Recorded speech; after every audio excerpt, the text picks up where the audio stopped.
guys, and welcome back. On this week's show, part 2 of a roll top desk build.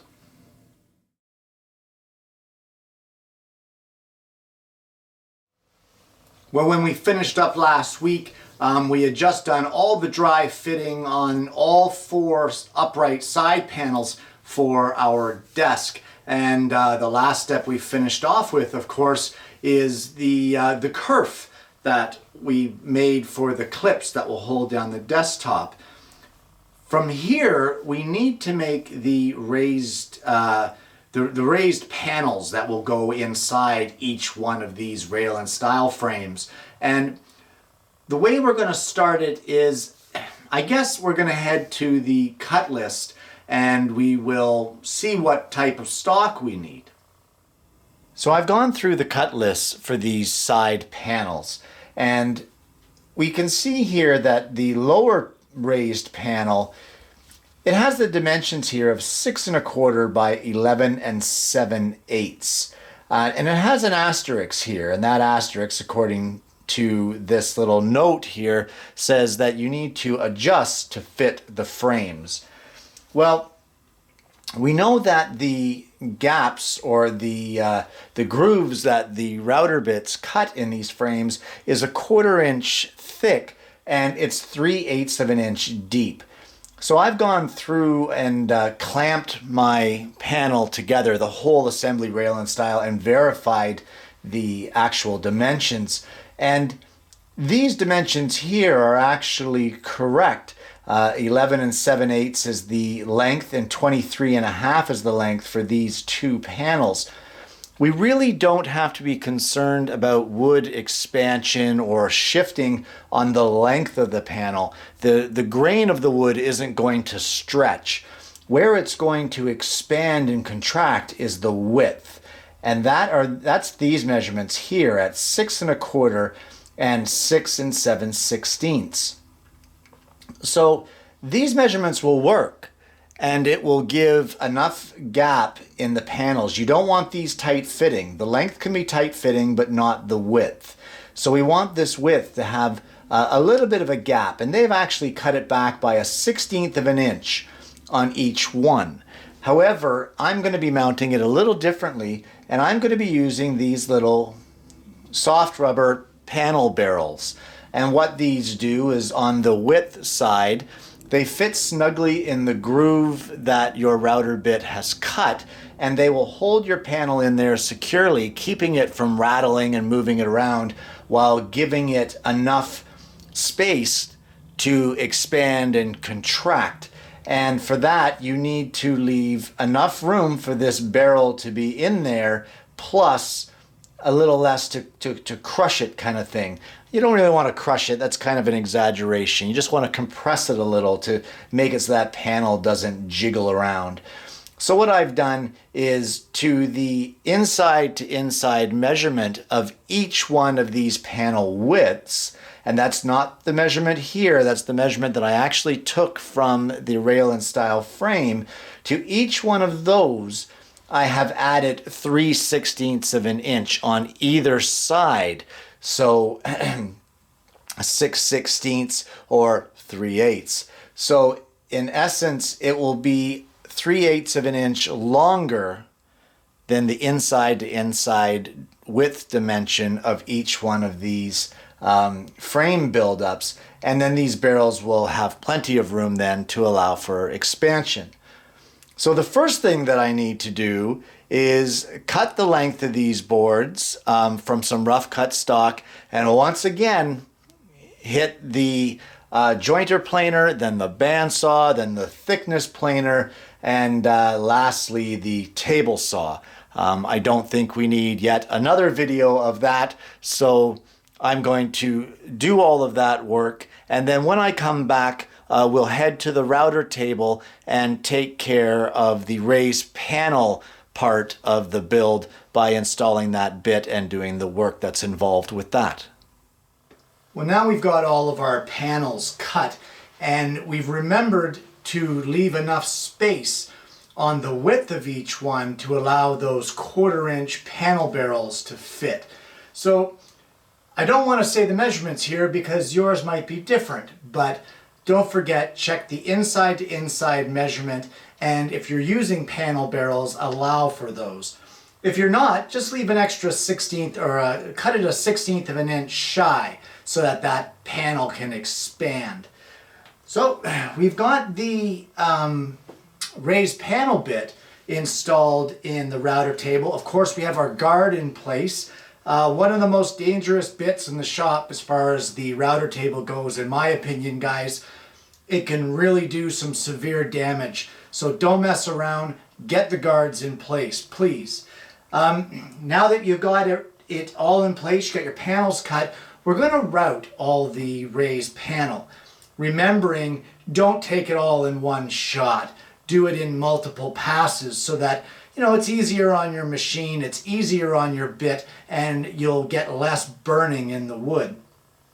I'm going to route all of these panels, and once we get them all routed, we're going to do a dry fit on those side upright panels for the desk. If you're not sure about what to do with this raised panel bit, go ahead and check that rail and style joinery video that I did a little while ago, because that was a reference for this particular build. So if you're not sure, stop this here, go check that video, and then come back to this step. But let's carry on and get these raised panels routed.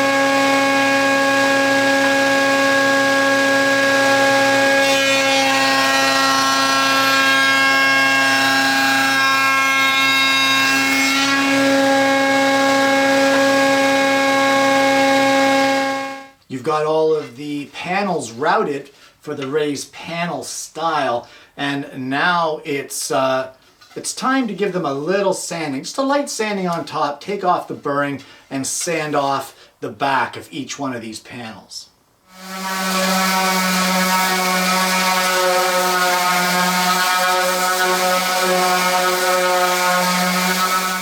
Well, now it's time for our dry fit. So we're just going to lay all of our pieces where they go. We're not going to fit them together, but just get them in their place so that we know that everything is lining up.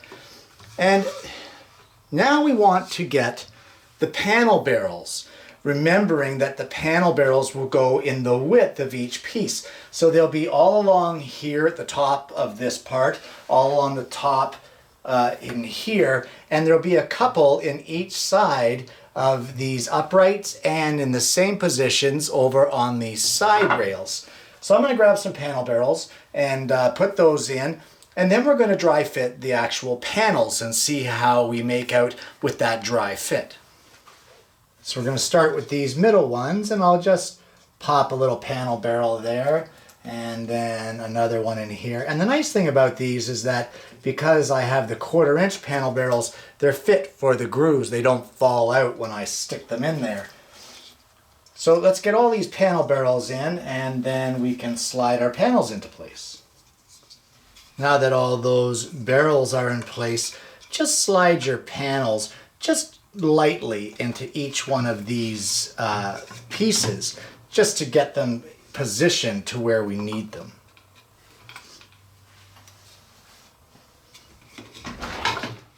And with the panels loosely in place, slide everything together, all your rail and style joinery, and get a clamp on that to see how everything fits. And there, the dry fit is done. It looks great, everything fit really well. It looks like I might have a tiny gap over on this side right here, but I'm positive the clamps will pull that in.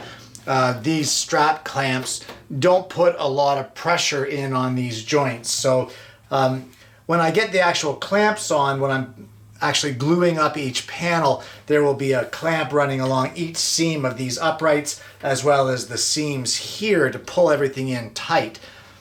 Now these panels with the barrels, they do not rattle side to side, but the panels are able to be, they're able to expand, and they'll crush the barrels that are in here and allow them to do their expanding and contracting, but it keeps them from rattling.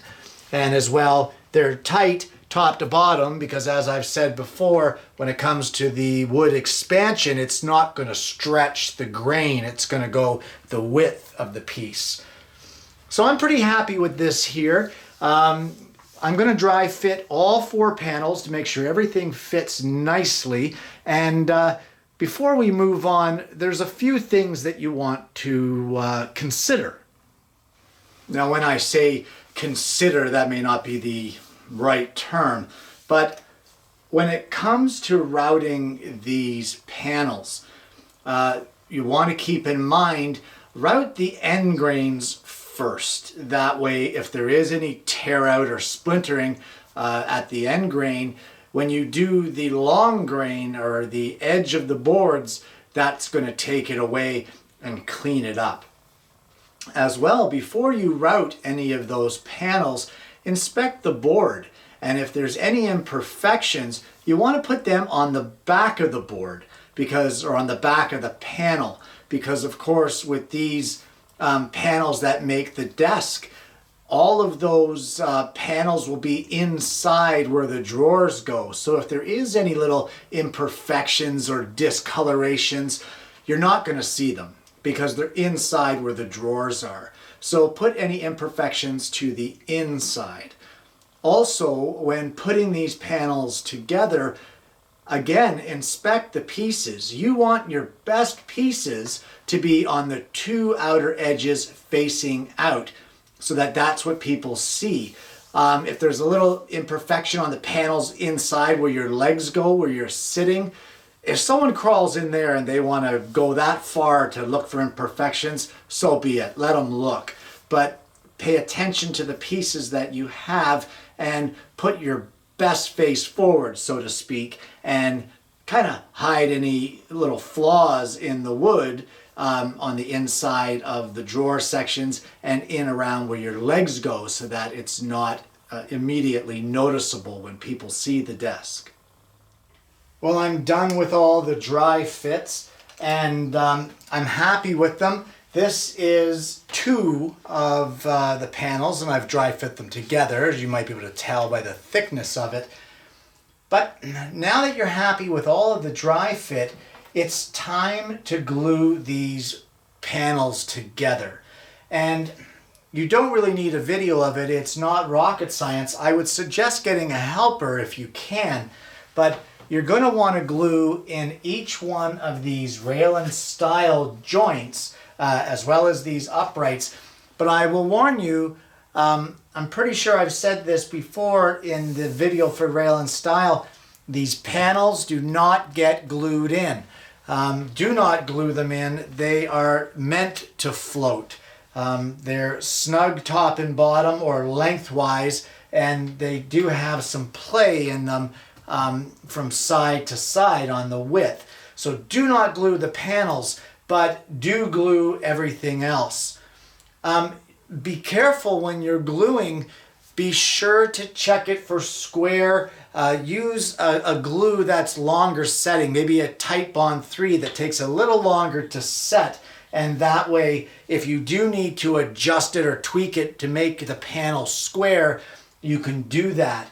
A panel out of square at this stage of the game will only cause problems further down the line. And with this one, this makes the last of the 4 panels to glue up. I'm going to leave this one for at least a day. The other 3 have been sitting overnight, and they're dried up. You want to give every one of them a really good sanding. If there's any areas that are not even or not flush with each other, because that does happen, router inconsistency, wood shifts, etc., etc. Get a smoothing plane or whatever you can, smooth it out, sand it out, make sure that everything is nice and flush and fits really well together. Now that we've got those 4 side panels done, we're going to move on to milling the stock for the back panel of the desk. Well, we've already gone through with the side panels and we found discrepancies in the measurements, and it turns out that the cut list was correct, but on the drawing they just transferred over the measurements without taking into account the 3/4 of an inch that we would lose on the rails, etc., etc., etc. I can excuse one small oversight on a set of plans, but when it comes to a build that's this extensive, this expensive, and this time consuming, it seems like we have a pattern here, and I will be emailing the company. But what we have is for the back panel, I'm seeing measurements here, the cut measurements of 45.5 on the bottom rail, and then the outer stiles being a width of 3.25.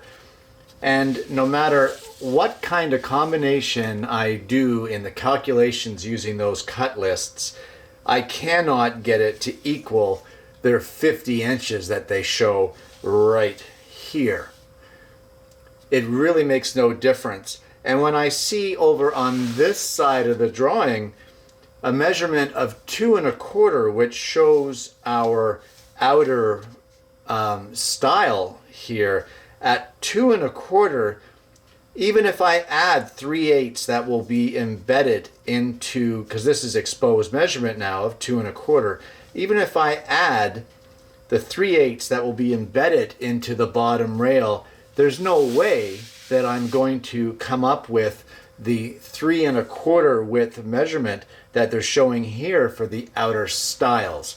So a huge discrepancy, which makes the back panel of our desk actually 2 inches too long.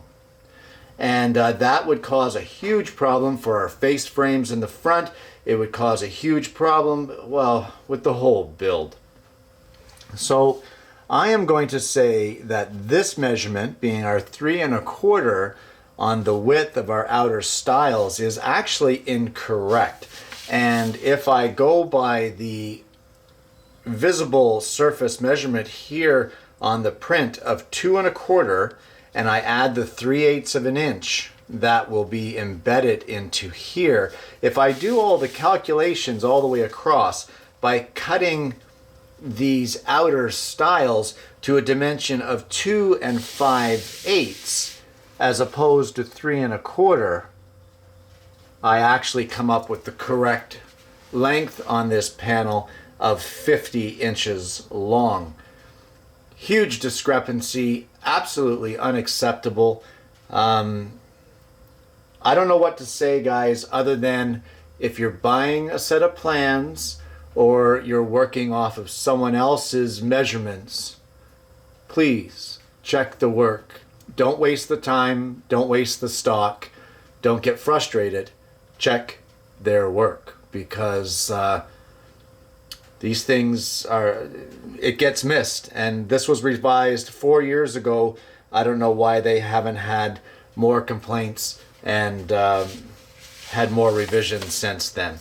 But something to keep in mind, the measurements on those outer stiles are incorrect in my opinion, and I will be cutting them to my own measurement of 2 5/8 of an inch in width. Well, it's been a week since I've been in the shop last, and I've made some revisions to the measurements for the lower desk back panel. I actually did contact the company who makes these plans, and they were quite receptive to my suggestions, and they're in the process at this point in time of putting the plans in for revision. They've said that they'll get back to me with the revisions, but that doesn't really help me for now, so I will carry on with the build. And to those of you who end up with a new set of plans with the revisions, these measurements may or may not pertain to you. But the ones that I want to bring to your attention mostly here is the measurement for the outer stiles. They had claimed it was 3 1/4. I've calculated it that the width is actually 2 5/8. Well, that also affects, with the height of them, or the length being 29, that will also affect this measurement right here, which is your inner stiles, which will join together with the top and bottom rail to give you your height. And they claim that the measurement is 21 1/4. However, that does not allow for the extra material that gets embedded into the top rail and the bottom rail. So I have placed that at 22 inches. Now, you may notice here that I've also changed the widths here of the inner short stiles and the inner rails to 5 and 4.5. This is a personal preference, and I have only done this as a design change because I would like the panels to be a little smaller than what they are recommending here. That's the only reason I changed that. So just a couple of measurements there to bring to your attention, and just to let you know, they are looking into it, and I will pass on the information that is passed on to me. I have all the stock for the mullions, the rails, and the stiles, all milled to 3/4 inch thick, and I've got them cut to their widths. They're a little long in the length. I haven't cut them to their final dimension yet. And the next step that I want to get into is just like the side panels that we did earlier. We need to do all the rail and stile joinery. Now, I'm not going to elongate this episode by showing you the setup, etc., etc. You can check out the rail and stile video that I posted a while back to see the setup of that. And of course, pay attention to your print, pay attention to how it is that you're routing these pieces, but route all of the long edges of your rails and your stiles, and then cut them to length. And once you get them cut to length, then you can go forward with routing the end grains to your rails and your mullions. Again, we don't need a video of that, but I'll see you when I get all of that done.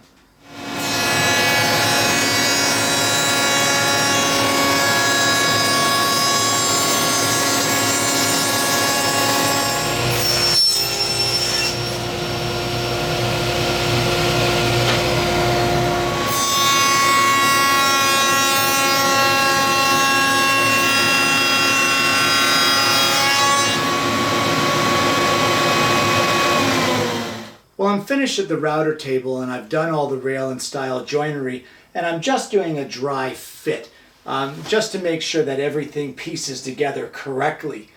Now, here we go again, because those measurements that I said to increase, which technically is correct, once I checked the measurements, they were actually 3/4 inch too wrong, or too long rather. So depending on where you take your calculations from and what you add and what you subtract, etc., etc., sometimes the cut list is right, sometimes it's wrong. There is zero consistency. So I can't stress enough to check the measurements here, guys. So I apologize for guiding you, astray there with that wrong measurement, but I'm adding up things on the print, and I'm erring on the side of caution by going too long instead of ending up with wood that's too short. In the same context, that has been the norm through this whole build. And I really hope these guys get their act together and fix this set of plans, because it's a nice looking desk, and I don't know. I can see other guys giving up by now. But hopefully you're sticking with me, and we're going to get this done. So I've got this all dry fit, as I said, and double check for measurements, etc. And now we need to mill the wood for the panels. But before we do, remember those clips that we're going to use to hold down the top. So in the top rail piece, on the back side of it, which will be the inside of the desk, we need to do that saw kerf again, which was 3/8 inch down from the top and 3/8 inch deep. So now would be a good time to cut that before you forget.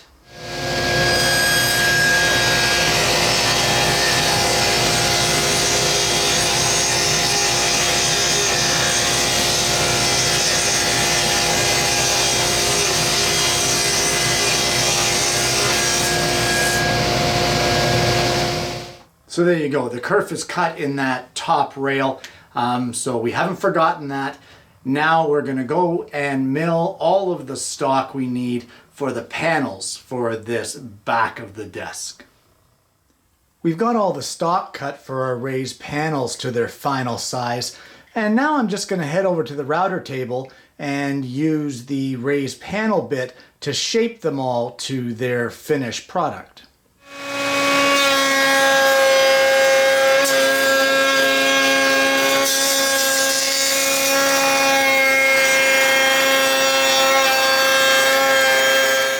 Well, all of the raised panels have been routed. None of them have been sanded. There's a little bit of burring, and I'm not concerned about that, only because I still need to do the dry fit.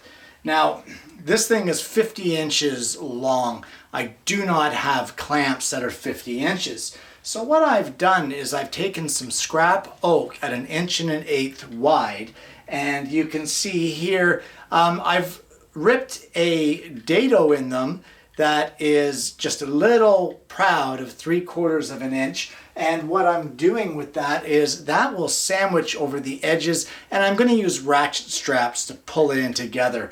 That dado was 3/8 inch deep. So now that I've got all this ready to go, I'm going to give it a dry run, clamp it all together, and once I'm happy with that fit, then we can actually glue this panel together. And that's it for the dry fit. Everything looks good. I'm happy with the way the joinery is come about and the way it fits together. So the only thing left to do with this back panel now is to do all the sanding, take the burring off, clean it up, make sure all the joints are nice and clean, the panels are smooth, and glue it together. And with that, that's all the time we have for yet another week. And we made some good progress. We've got all the side panels done. We did that in the first week. The second week, of course, here we are with the back panel done. And starting next week now, we're going to get into the face frames, etc., of the drawer mountings. So guys, I hope that you're going to join me for that. And I'll see you again next week with yet another woodworking video.